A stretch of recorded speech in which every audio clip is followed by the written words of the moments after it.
Bonjour les gens, bah écoutez, aujourd'hui on se retrouve pour une petite vidéo sur un petit tuto Redstone où je vais vous présenter en fait un four automatique que Félinaminek a appris de Saint-Jupiler, qu'on fait en survie en fait souvent, donc voilà. Je vais vous retrouver pour faire un petit tuto comme ça pour parce que la redstone, je suis pas super fort en redstone, mais vu que j'arrive à peu près à faire 2-3 trucs, et bon, vu que souvent la redstone c'est de la logique, et que bon, des fois la logique ça fonctionne pas. Donc en cherchant un peu comme ça de temps en temps sur YouTube, je cherchais des tutos et je me suis dit tiens, pourquoi je ferais pas un tuto sur ce four automatique qui est très bien, qui est extensible quasiment à l'infini et que vous pouvez vraiment adapter. Le plus important, il y a un tout petit système de... C'est les 3 premiers rails qui sont vraiment très importants, parce qu'il y a un système derrière. Mais sinon, après, concrètement, vous pouvez l'adapter, vous pouvez le mettre en angle, vous pouvez le mettre...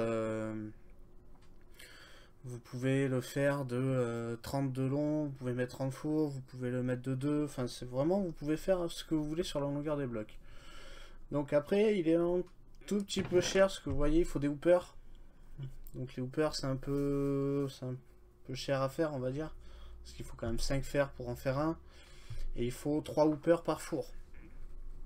Donc voilà. Bon, en général, quand je le fais en survie, je le fais, je mets quoi? Je mets 3. Je mets 6 fours.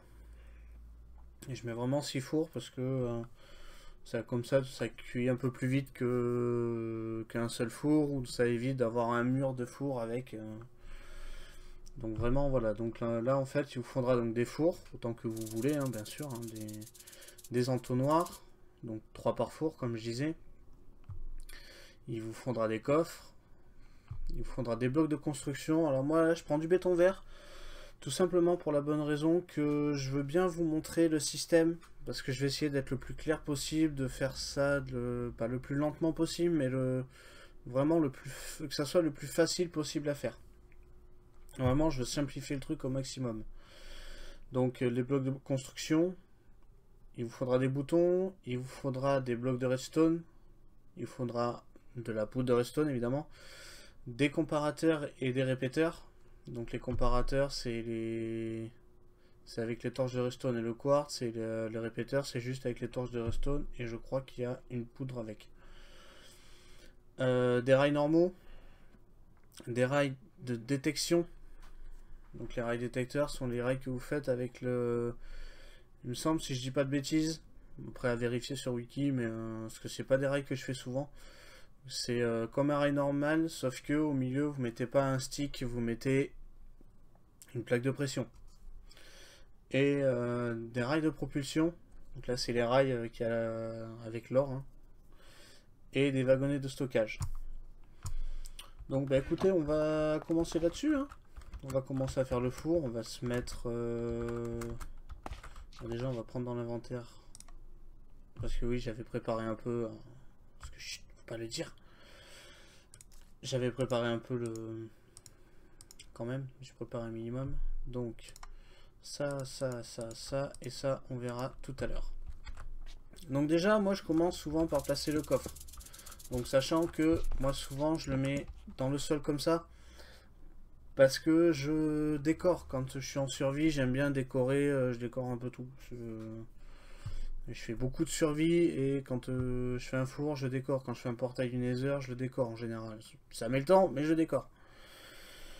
Donc là pour le four, soit vous mettez comme moi au sol, soit vous pouvez les mettre dessus, ou vous pouvez les mettre encore plus dessus. Enfin voilà, c'est vraiment à votre convenance. C'est vous qui choisissez. Donc après, à ce coffre, vous mettez un hooper. Donc après, effectivement, concrètement, on pourrait faire partir le système comme ça, de là. Mais comme je vous ai dit, moi quand je suis en survie, je décore. Et du coup, je les fais partir un peu plus, je le fais un peu plus haut. Comme ça, il est à hauteur, il est à votre hauteur quand vous cliquez dessus. Parce que je me laisse aussi un accès au four. Donc là, on va faire, je vous ai dit 6. Donc 3 hoopers d'un côté, 3 hoopers de l'autre. Sachant que là, ceux-là, hoopers, ils vont servir à récolter ce qui vient d'être cuit. Donc si vous mettez de la cobble pour en faire de la stone, la stone, une fois cuite, enfin, la cobble, une fois cuite, va tomber dans les hoopers là, enfin va tomber, va passer dans les hoopers là, qui va passer dans ceux-là, et qui vont venir dans ce coffre-là. Donc voilà, et ça sera pour tout comme ça. Donc là, voilà, vous placez vos 6 fours. Donc là, au milieu, si je mets pas de four, parce qu'en fait, au milieu, au-dessus, on va aller faire là maintenant d'ailleurs, tiens. Là au-dessus, vous voyez, il faut remettre des hoopers. Donc tout simplement, vous mettez des hoopers et un... Parce que c'est les hoopers qui vont servir à mettre ce qu'il faut cuire dedans. Donc comme je disais, la cobble, la nourriture, pour moi qui utilise beaucoup le nether aussi pour voyager, je le dalle. Et pour faire les dalles, j'utilise le netherrack. Donc la netherrack, voilà, enfin vraiment tout ce que vous pouvez cuire. Tout ce que vous pouvez cuire. Donc, et là maintenant derrière, vous allez remettre des hoopers pour y mettre, pour pouvoir y mettre ce qui va servir à cuire. Donc moi en général j'utilise les seaux de lave, parce que la lave étant pratique et cuisant sans bloc, c'est assez pratique là-dessus. Donc voilà, souvent je mets des seaux de lave. Et donc là au milieu vous allez mettre un bloc de construction. N'importe lequel, de la cobble, du bois, de la pierre, enfin, vraiment n'importe quoi, c'est à vous de voir. Donc après, là, vous mettez un rail pour choper... Enfin, vous mettez un bloc de redstone pour pouvoir y mettre... Excusez-moi. Pour pouvoir y mettre des rails de propulsion. Qui vont servir à faire monter le minecart. Donc voilà, le minecart, il va arriver là, il va monter. Et là, vous remettez des rails normaux sur les hoopers. Là, quand vous arrivez au milieu sur le bloc de construction, moi, je mets un rail de propulsion. Pour pas que le rail perde de sa vitesse ou traîne trop non plus, parce que c'est pas trop le but non plus. Donc après sur les 3 hoopers d'à côté vous remettez des rails normaux, et sur la fin vous allez coller un bloc, pardon, excusez-moi, un bloc là, vous allez coller un bloc là, et vous allez faire un L. Donc voilà, vous avez vos hoopers, et à la fin vous avez un L, où là sur ce L vous mettez un rail de propulsion, et vous y mettez un bloc de redstone. Ce bloc de redstone et ce rail serviront à faire repartir le minecart quand il va arriver là. Le L sert uniquement à le stopper. Parce que si vous mettez pas, si vous mettez pas ce bloc là, le minecart il va arriver, il va continuer. Et c'est pas le but, parce que s'il continue, vous n'avez plus le minecart sur les rails. Donc là pour derrière, c'est à peu près fini. Pas tout à fait. Mais après, moi je fais le système dessus. Donc là, je remets 2 blocs et je remets un bloc de redstone pour pouvoir remettre des rails. Toujours pareil dessus pour un rail de propulsion pour faire monter le minecart. Même on mettra un là, tiens. Et donc là, pareil, sur les hoopers, on met des rails normaux. Là, on met un rail de propulsion sur le bloc du milieu. Rails normaux. Et vous finissez par le même L que vous avez fait là-bas, qui a exactement la même fonction. Donc, rail de propulsion et bloc de redstone. À ne pas oublier le bloc de redstone qui va venir se caler sur ce bloc-là, sur le rail du milieu, pour pouvoir alimenter justement les deux. Parce que si vous n'alimentez pas les rails de redstone, le minecart va s'arrêter. Donc concrètement, pour le système qui va servir à desservir les fours, on a fini. Je vérifie, mais un bloc de redstone là, tac tac, ouais, là pour le moment on a fini. Donc maintenant vous allez devoir définir où arrive votre bouton. Donc où vous allez mettre où vous allez avoir le minecart.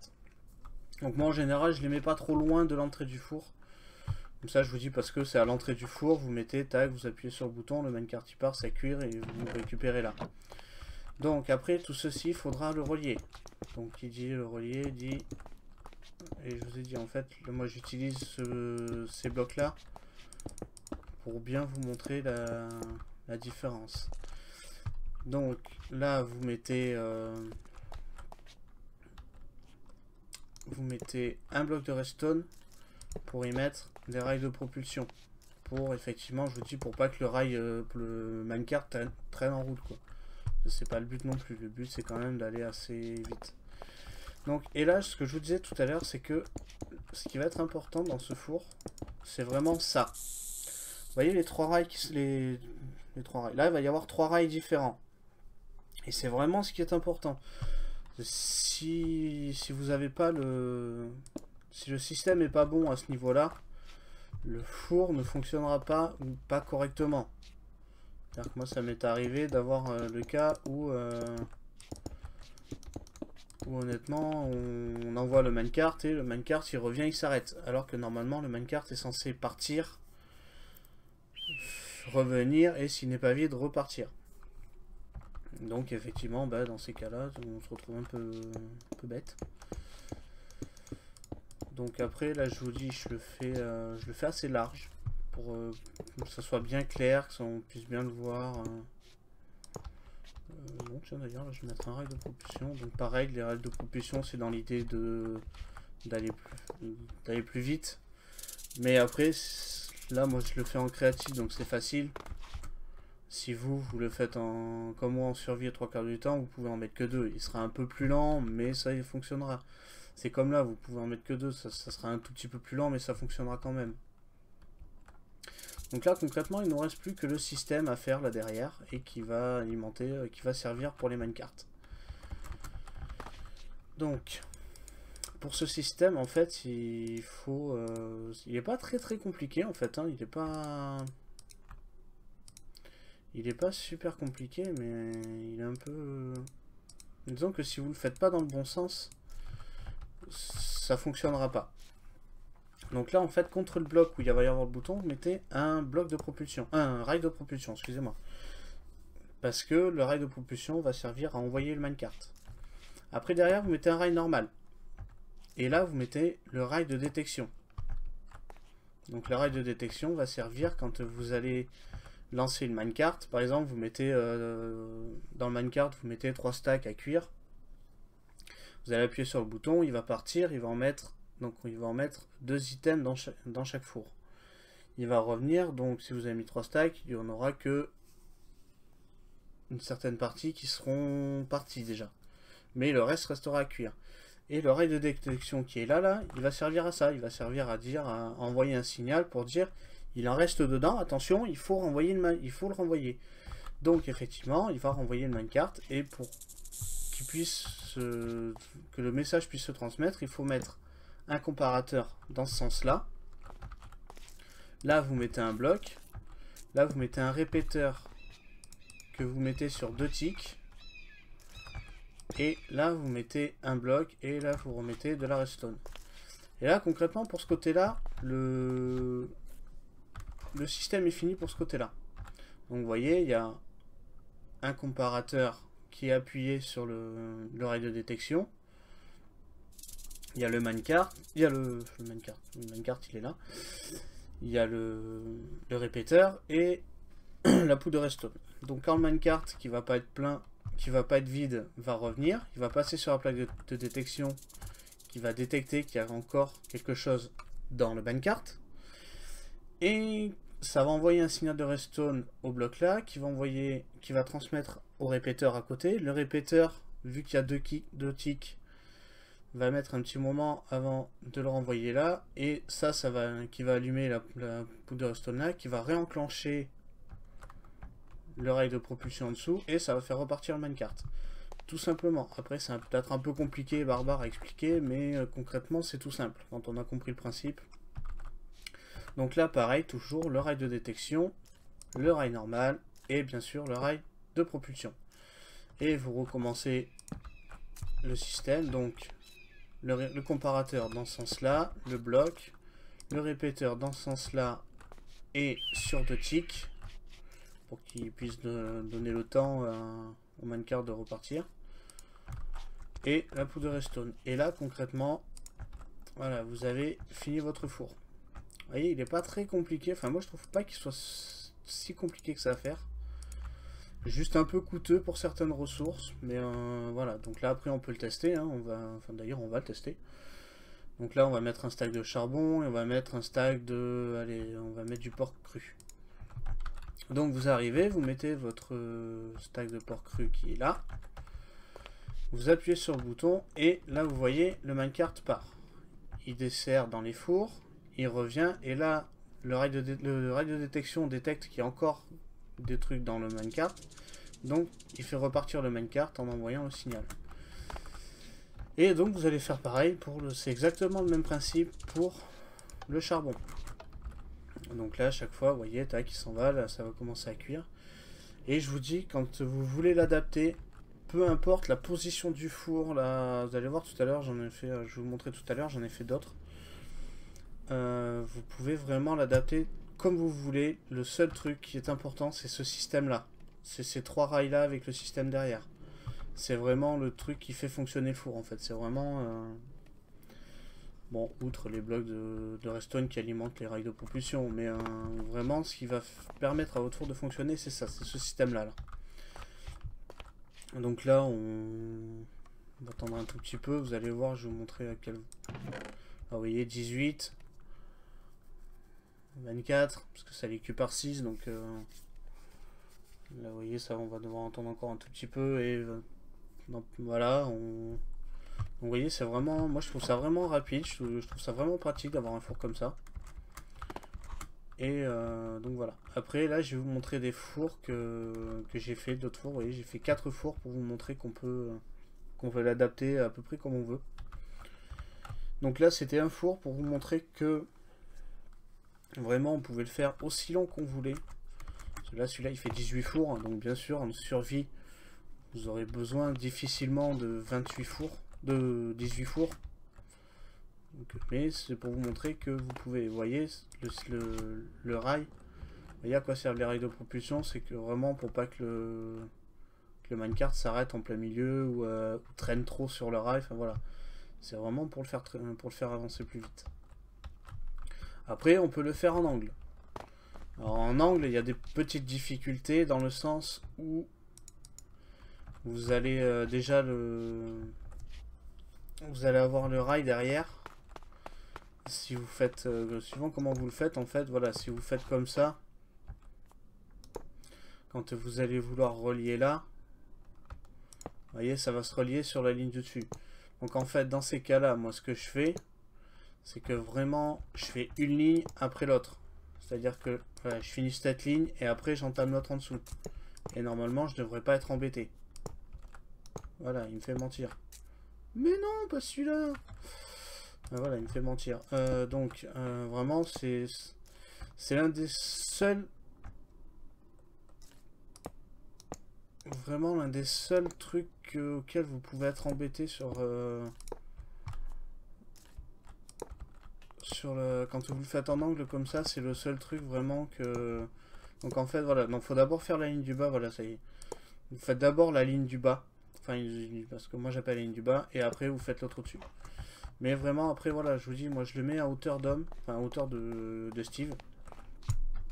Mais vous pouvez le poser directement au sol, vous pouvez le mettre un peu plus en hauteur, vous pouvez le mettre encore plus en profondeur, enfin, tant que le système, là, est le même, vous n'aurez pas de problème. Si vous faites bien le système comme ça, vous voyez, là il est un peu plus court, j'aurais même pu peut-être même pu le rapprocher par là, mais voilà. Mais voilà, vraiment en angle vous pouvez le faire aussi comme ça. Le seul truc que je vous dis, c'est les rails qui peuvent se coller entre eux. Donc là vous avez juste à casser, remettre jusqu'à... Donc là il fait vraiment 2. Là c'était vraiment pour faire un petit four, mais j'aurais même pu le faire que de 2. Hein. Mais vraiment pour faire un plus petit four. Là ce que j'ai oublié de vous montrer, vous voyez, c'est le système. C'est là je l'ai fait à l'envers par rapport à tout à l'heure. Tout à l'heure j'ai fait vers l'intérieur. Là j'ai fait le système vers l'extérieur. Tant que le système est le bon, tant que ça ne bouge pas, vous pouvez vraiment l'adapter. Il faut qu'il soit à côté et que après ça soit le comparateur soit contre la règle de détection et que le système soit bon. Vraiment après vous pouvez le mettre là, vous pouvez le mettre là. Vous pouvez le mettre d'un côté comme de l'autre, ça n'a absolument aucune importance. Et sur le dernier four, en fait, il fait 6 aussi. Mais alors, il fait en fait que 5 de large. Donc je voulais vous montrer qu'on pouvait vraiment aussi le compacter au maximum. C'est-à-dire que moi là-bas, quand j'ai fait, pour vous montrer, j'ai pris un peu de place. Vous voyez là, il a fini déjà. Donc j'ai pris un peu de place derrière, enfin j'ai pris un peu de place sur les côtés. Mais on peut vraiment, si vous n'en avez pas beaucoup de place, vous pouvez vraiment le coller comme ça et faire 5 de large. Et la particularité de celui-là aussi, c'est qu'il est alimenté par une plaque de pression. Parce que c'était un délire de ma chérie qui m'a demandé si on pouvait le faire. Donc je dis bah écoute, je vais essayer, je vais voir. Donc effectivement, ça passe comme ça. Donc là, le fil passe en dessous. Le fil, vous voyez, passe en dessous. Il va... Quand je vais appuyer sur la plaque de pression qui va être au milieu, ça va alimenter en dessous. Et là, je suis obligé de mettre des dalles parce que si je mets un bloc, ça va couper le fil. Donc, on met des dalles pour pas que ça coupe. Et là, je suis obligé de mettre un bloc là pour arrêter le minecart. Toujours la même idée d'arrêter le minecart pour pas qu'il continue. Et quand vous passez sur la plaque de pression, ça envoie le courant et ça fait partir les deux minecarts en même temps. Donc voilà, bah écoutez, pour ma part, ça va être à peu près tout. Je pense que j'ai pas dû oublier grand chose. Puis au pire, si j'ai oublié quelque chose, si vous avez des questions, si je peux essayer d'y répondre, parce que je suis pas, c'est pas dit que j'y arrive. Hein, je vous franchement, la redstone, je suis pas trop. Voilà, j'arrive à peu près à me débrouiller parce que je connais un peu de base. Mais voilà, donc voilà, pour cette vidéo, ça sera tout. Je vous remercie en tout cas de l'avoir regardé jusqu'au bout. Et je vous dis, si vous avez des questions, n'hésitez pas dans les commentaires à donner, même à donner votre avis, pardon, excusez-moi. Même à donner votre avis, ça, je prendrai en compte et je lirai, je prendrai en compte et voilà. Donc bah écoutez, sur ce, je vais vous laisser. Je vais vous souhaiter une excellente journée et je vous dis à la prochaine. Allez, bye bye.